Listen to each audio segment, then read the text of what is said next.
चाणक्य नीति, जिसमें छुपा है जीवन का रहस्य। शक्तिहीन मनुष्य साधु होता है, धनहीन व्यक्ति ब्रह्मचारी होता है, रोगी व्यक्ति देवभक्त और बूढ़ी स्त्री पतिव्रता होती है। अन्नदान और जलदान से बड़ा कोई अन्य दान नहीं है। द्वादशी तिथि के समान कोई अन्य तिथि नहीं है। गायत्री मंत्र के समान कोई अन्य मंत्र नहीं है और माता के समान कोई दूसरा देवता नहीं है।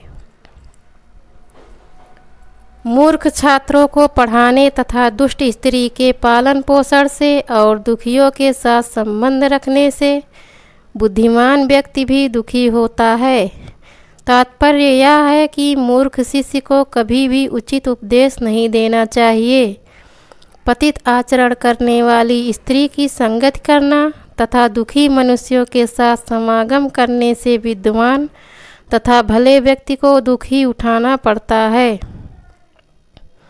दुष्ट स्त्री, छल करने वाला मित्र, पलटकर तीखा जवाब देने वाला नौकर तथा जिस घर में सांप रहता हो उस घर में निवास करने वाले गृहस्वामी की मौत में संशय न करें, वह निश्चित मृत्यु को प्राप्त होता है। विपत्ति के समय काम आने वाले धन की रक्षा करें। धन से स्त्री की रक्षा करें और अपनी रक्षा धन और स्त्री से सदा करें। आपत्ति से बचने के लिए धन की रक्षा करें, क्योंकि पता नहीं कब आपदा आ जाए। लक्ष्मी तो चंचल हैं, संचय किया गया धन कभी भी नष्ट हो सकता है। जिस देश में सम्मान नहीं, आजीविका के साधन नहीं, बंधु बांधव अर्थात परिवार नहीं और विद्या प्राप्त करने के साधन नहीं हो, वहाँ कभी नहीं रहना चाहिए। जहाँ जीविका, भय, लज्जा, चतुराई और त्याग की भावना ये पांचों ना हो, वहाँ के लोगों का साथ कभी ना करें। नौकरों को बाहर भेजने पर संकट के समय भाई बंधुओं को तथा विपत्ति में दोस्त को और धन के नष्ट हो जाने पर अपनी स्त्री को परखना चाहिए। जहाँ धनी, वैदिक, ब्राह्मण, राजा, नदी और वैद्य ये पांच ना हो, वहाँ एक दिन भी नहीं रहना चाहिए। भावार्थ यह है कि जिस जगह पर इन पांचों का अभाव हो, वहाँ मनुष्य को एक दिन भी नहीं ठहरना चाहिए। बीमारी में, विपत्ति काल में, अकाल के समय, दुश्मनों से दुख पाने या आक्रमण होने पर, राज दरबार में और शमशान भूमि में जो साथ रहता है वही सच्चा भाई अथवा बंधु है। जो अपने निश्चित कर्मों अथवा वस्तु का त्याग करके अनिश्चित की चिंता करता है, उसका अनिश्चित लक्ष्य तो नष्ट होता ही है, निश्चित भी नष्ट हो जाता है। बुद्धिहीन व्यक्ति को अच्छे कुल में जन्म लेने वाली कुरूप कन्या से भी विवाह कर लेना चाहिए, परंतु अच्छे रूप वाली नीच कुल की कन्या से विवाह नहीं करना चाहिए, क्योंकि विवाह संबंध कुल में ही श्रेष्ठ होता है। विष से अमृत, अशुद्ध स्थान से सोना, नीच कुल वाले से विद्या और दुष्ट स्वभाव वाले कुल की गुड़ी स्त्री को ग्रहण करना अनुचित नहीं है। पुरुषों की अपेक्षा स्त्रियों का भोजन 2 गुना, लज्जा 4 गुनी, साहस 6 गुना और कामरति इच्छा 8 गुना अधिक होता है। भोजन करने की तथा उसे अच्छी तरह पचाने की शक्ति हो तथा अच्छा भोजन समय पर प्राप्त होता हो, प्रेम करने के लिए अर्थात रति सुख प्रदान करने वाली उत्तम स्त्री के साथ संसर्ग हो, खूब सारा धन और उस धन को दान करने का उत्साह हो, ये सभी बातें किसी तपस्या के फल के समान हैं, अर्थात कठिन साधना के बाद ही प्राप्त होती है। जिसका पुत्र आज्ञाकारी हो, स्त्री उसके अनुसार चलने वाली हो अर्थात प्रतिव्रता हो, जो अपने पास धन से संतुष्ट रहता हो, उसका स्वर्ग यहीं पर है। पुत्र वे ही हैं जो पिता भक्त हैं। पिता वही है जो बच्चों का पालन पोषण करता है। मित्र वही है जिसमें पूर्ण विश्वास हो, और स्त्री वही है जिससे परिवार में सुख शांति प्राप्त हो। जो मित्र प्रत्यक्ष रूप से मधुर वचन बोलता हो और पीठ पीछे अर्थात अप्रत्यक्ष रूप से उसके सारे कार्यों में रोड़ा अटकाता हो, ऐसे मित्र को उस घड़े के समान त्याग देना चाहिए जिसके भीतर विष भरा हो और ऊपर मुंह के पास दूध भरा हो। बुरे मित्र पर और अपने मित्र पर भी विश्वास नहीं करना चाहिए, क्योंकि कभी नाराज होने पर संभवतः आपका विशिष्ट मित्र भी आपके सारे रहस्यों को प्रकट कर सकता है। बुद्धिमान व चतुर लोगों का कर्तव्य होता है कि वे अपनी संतान को अनेक प्रकार के अच्छे कार्य व्यापार में लगाएं, क्योंकि नीति के जानकार लोग और सद्व्यवहार करने वाले ही कुल में सम्मानित होते हैं। मन से विचारे गए कार्य को कभी किसी से नहीं कहना चाहिए, अपितु उसे मंत्र की तरह रक्षित करके अपने सोचे हुए कार्य को करते रहना चाहिए। निश्चित रूप से मूर्खता दुखदायी है और यौवन भी दुख देने वाला है, परंतु कष्टों से भी बड़ा कष्ट दूसरे के घर पर रहना है।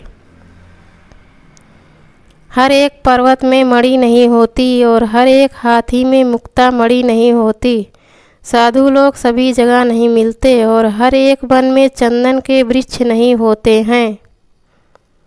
एक श्लोक आधा श्लोक, श्लोक का एक चरण, उसका आधा अथवा एक अक्षर ही सही या आधा अक्षर प्रतिदिन पढ़ना चाहिए।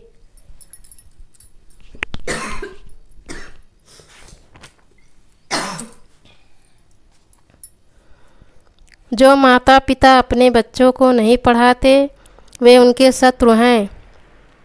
ऐसे अपढ़ बालक सभा के मध्य में उसी प्रकार शोभा नहीं पाते जैसे हंसों के मध्य में बगुला शोभा नहीं पाता।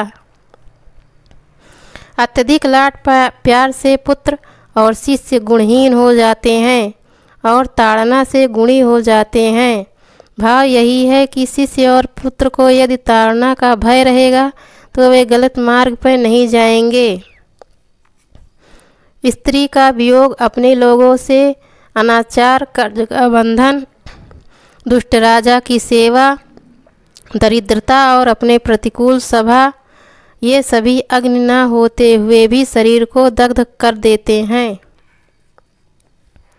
नदी के किनारे खड़े वृक्ष, दूसरे के घर में गई स्त्री, मंत्री के बिना राजा शीघ्र ही नष्ट हो जाते हैं, इसमें संशय नहीं करना चाहिए। ब्राह्मणों का बल विद्या है, राजाओं का बल उनकी सेना है, वैश्यों का बल उनका धन है और शूद्रों का बल छोटा बनकर रहना अर्थात सेवा कर्म करना है। वैश्या निर्धन मनुष्य को, प्रजा पराजित राजा को, पक्षी फल रहित वृक्ष को और अतिथि उस घर को जिसके घर वे आमंत्रित किए जाते हैं को भोजन करने के पश्चात छोड़ देते हैं।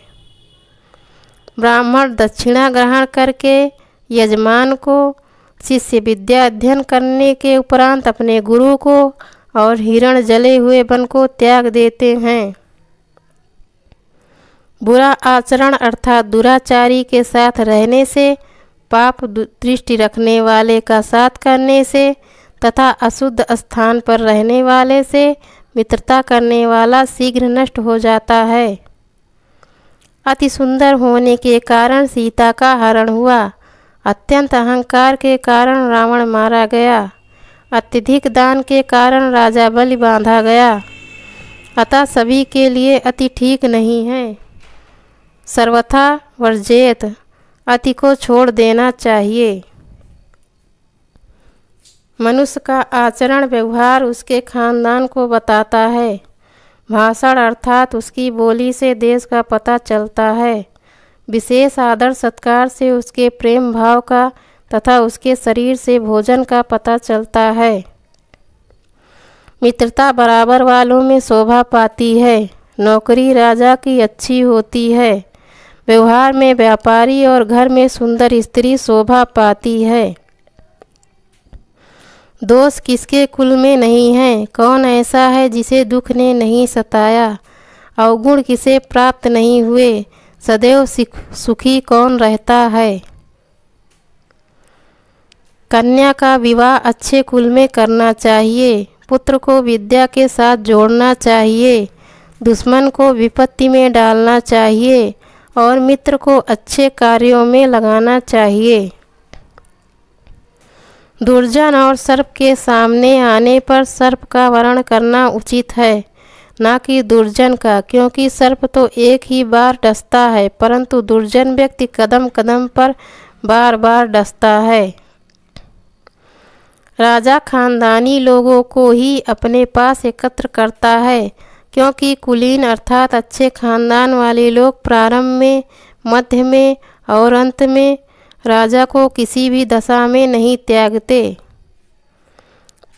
प्रलय काल में सागर भी अपनी मर्यादा नष्ट कर डालते हैं, परंतु साधु लोग प्रलय काल के आने पर भी अपनी मर्यादा को नष्ट नहीं होने देते। मूर्ख व्यक्ति से बचना चाहिए। वह प्रत्यक्ष में 2 पैरों वाला पशु है। जिस प्रकार बिना आँख वाले अर्थात अंधे व्यक्ति को कांटे भेदते हैं, उसी प्रकार मूर्ख व्यक्ति अपने कटु व अज्ञान से भरे वचनों से भेदता है। रूप और यौवन से संपन्न तथा उच्च कुल में जन्म लेने वाला व्यक्ति भी यदि विद्या से रहित है तो वह बिना सुगंध के फूल की भांति शोभा नहीं पाता। कोयल की शोभा उसके स्वर में है, स्त्री की शोभा उसका पतिव्रत धर्म है, कुरूप व्यक्ति की शोभा उसकी विद्वता में है और तपस्वियों की शोभा क्षमा में है। किसी एक व्यक्ति को त्यागने से यदि कुल की रक्षा होती हो तो उस एक को छोड़ देना चाहिए। पूरे गांव की भलाई के लिए कुल को तथा देश की भलाई के लिए गांव को और अपने आत्मसम्मान के रक्षा के लिए सारी पृथ्वी को छोड़ देना चाहिए। उद्योग धंधा करने पर निर्धनता नहीं रहती। प्रभु नाम का जप करने वाले का पाप नष्ट हो जाता है। चुप रहने अर्थात सहनशीलता रखने पर लड़ाई झगड़ा नहीं होता और जो जागता रहता है अर्थात सदैव सजग रहता है उसे कभी भय नहीं सताता। एक ही सुगंधित फूल वाले वृक्ष से जिस प्रकार सारा वन सुगंधित हो जाता है, उसी प्रकार एक सुपुत्र से सारा कुल सुशोभित हो जाता है।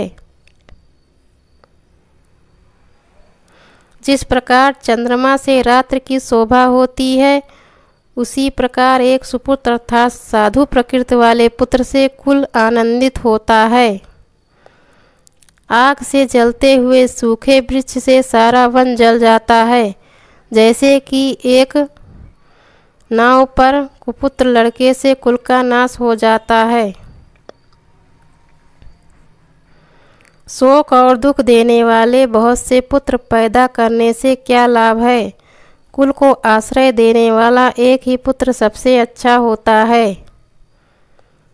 आग से जलते हुए सूखे वृक्ष से सारा वन जल जाता है, जैसे कि एक नालायक कुपुत्र लड़के से कुल का नाश हो जाता है।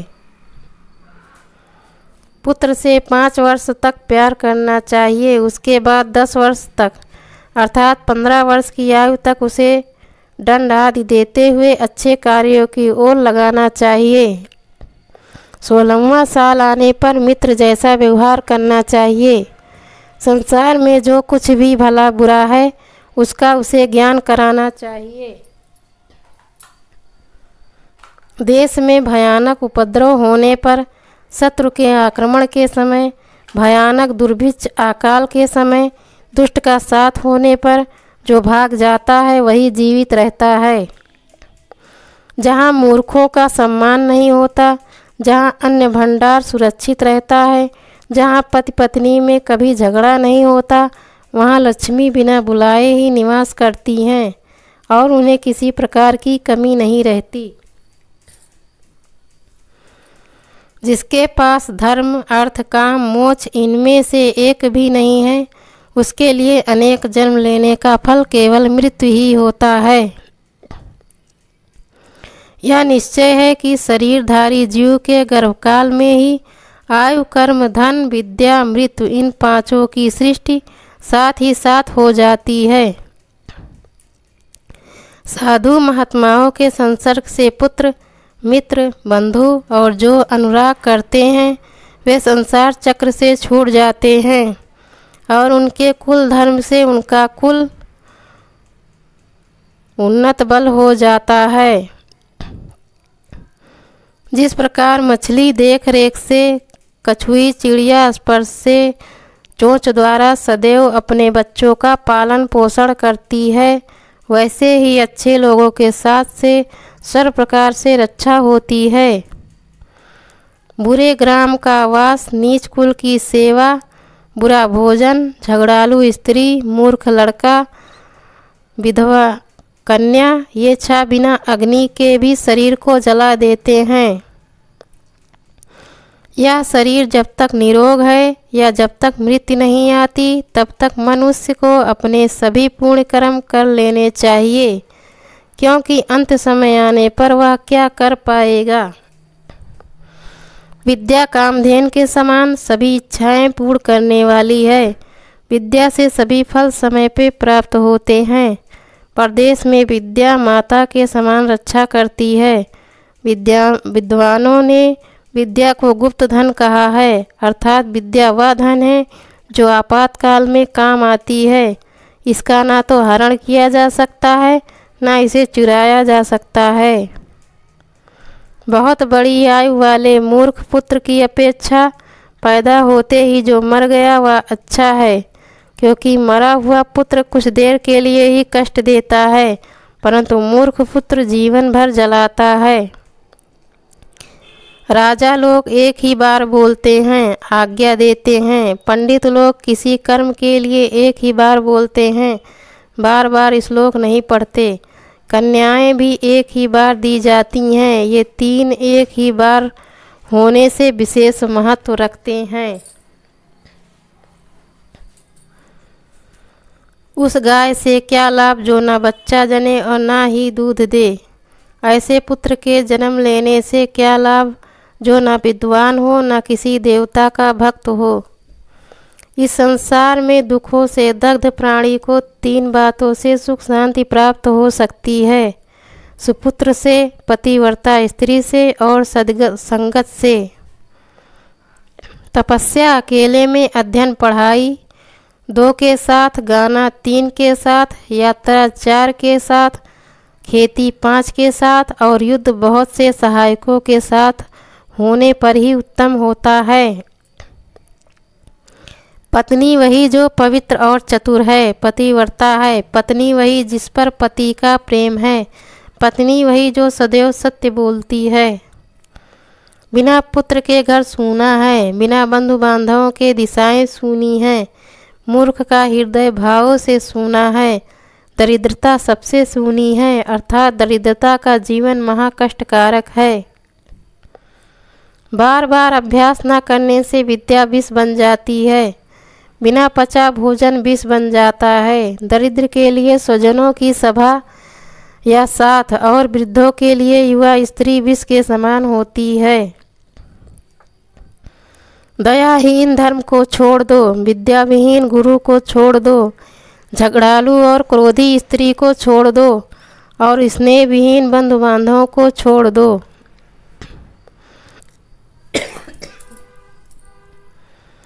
जन्म देने वाला पिता, उपनयन संस्कार कराने वाला, विद्या देने वाला गुरु, अन्नदाता और भय से रक्षा करने वाला, ये 5 पितर माने जाते हैं। राजा की पत्नी, गुरु की स्त्री, मित्र की पत्नी, पत्नी की माता, सास और अपनी जननी, ये 5 माताएं मानी गई हैं। इनके साथ मातृत्ववत व्यवहार ही करना चाहिए। अग्निदेव ब्राह्मणों, क्षत्रियों और वैश्यों के देवता हैं। ऋषि मुनियों के देवता हृदय में हैं। अल्प बुद्धि वालों के देवता मूर्तियों में हैं और संसार को समान रूप से देखने वालों के देवता सभी जगह निवास करते हैं। स्त्रियों का गुरु पति है, अतिथि सबका गुरु है। ब्राह्मण, क्षत्रिय और वैश्य का गुरु है तथा चारों वर्णों का गुरु ब्राह्मण है। जिस प्रकार घिसने, काटने, आग में तापने, पीटने इन 4 उपायों से सोने की परख की जाती है, वैसे ही त्याग, शील, गुण और कर्म इन चारों से मनुष्य की पहचान होती है। भय से तभी तक डरना चाहिए जब तक भय आया नहीं है। आए हुए भय को देखकर निराश होकर प्रहार करना चाहिए, अर्थात उस भय की परवाह नहीं करनी चाहिए। एक ही माता के पेट से और एक ही नक्षत्र में जन्म लेने वाली संतान समान गुण और शील वाली नहीं होती, जैसे बेर के कांटे। मूर्खों के पंडित, दरिद्रों के धनी, विधवाओं की सुहागिनें और वैश्याओं की कुल धर्म रखने वाली पतिव्रता स्त्रियां शत्रु होती हैं। भय से तभी तक डरना चाहिए जब तक भय आया नहीं है। आए हुए भय को देखकर निशंक होकर प्रहार करना चाहिए, अर्थात उस भय की परवाह नहीं करनी चाहिए। आलस से अध्ययन न करना, विद्या नष्ट हो जाती है। दूसरे के हाथ में गया धन, बीज की कमी से खेती और सेनापति के न होने से सेना नष्ट हो जाती है। विद्या अभ्यास से आती है, सुशील स्वभाव से कुल का बड़प्पन होता है। श्रेष्ठ की पहचान गुणों से होती है और क्रोध का पता आँखों से लगता है। धर्म की रक्षा धन से, विद्या की रक्षा निरंतर साधना से, राजा की रक्षा मृदु स्वभाव से और पतिव्रता स्त्रियों से घर की रक्षा होती है। वेद पांडित्य व्यर्थ है, शास्त्रों का ज्ञान व्यर्थ है, ऐसा कहने वाले स्वयं ही व्यर्थ हैं। उनकी ईर्ष्या और दुख भी व्यर्थ है, वे व्यर्थ में ही दुखी होते हैं, जबकि वेदों और शास्त्रों का ज्ञान व्यर्थ नहीं है। दरिद्रता का नाश दान से, दुर्गति का नाश शालीनता से, मूर्खता का नाश सहज बुद्धि से और भय का नाश अच्छी भावना से होता है। काम वासना के समान दूसरा रोग नहीं, मोह के समान शत्रु नहीं, क्रोध के समान आग नहीं और ज्ञान से बढ़कर सुख नहीं। मनुष्य अकेला ही जन्म लेता है और अकेला ही मरता है। वह अकेला ही अपने अच्छे बुरे कर्मों को भोगता है। वह अकेला ही नरक में जाता है और परम पद को पाता है। ब्रह्मज्ञानियों की दृष्टि में स्वर्ग तिनके के समान है, शूरवीर की दृष्टि में जीवन तिनके के समान है, इंद्रजीत के लिए स्त्री तिनके के समान है और जिसे किसी भी वस्तु की कामना नहीं, उसकी दृष्टि में यह सारा संसार तिनके के समान है। उसे सारा संसार क्षणभंगुर दिखाई देता है, वह तत्वज्ञानी हो जाता है। प्रवास विदेश में विद्या ही मित्र होती है, घर में पत्नी मित्र होती है, रोगियों के लिए औषधि मित्र है और मृतक व्यक्ति का मित्र धर्म होता है।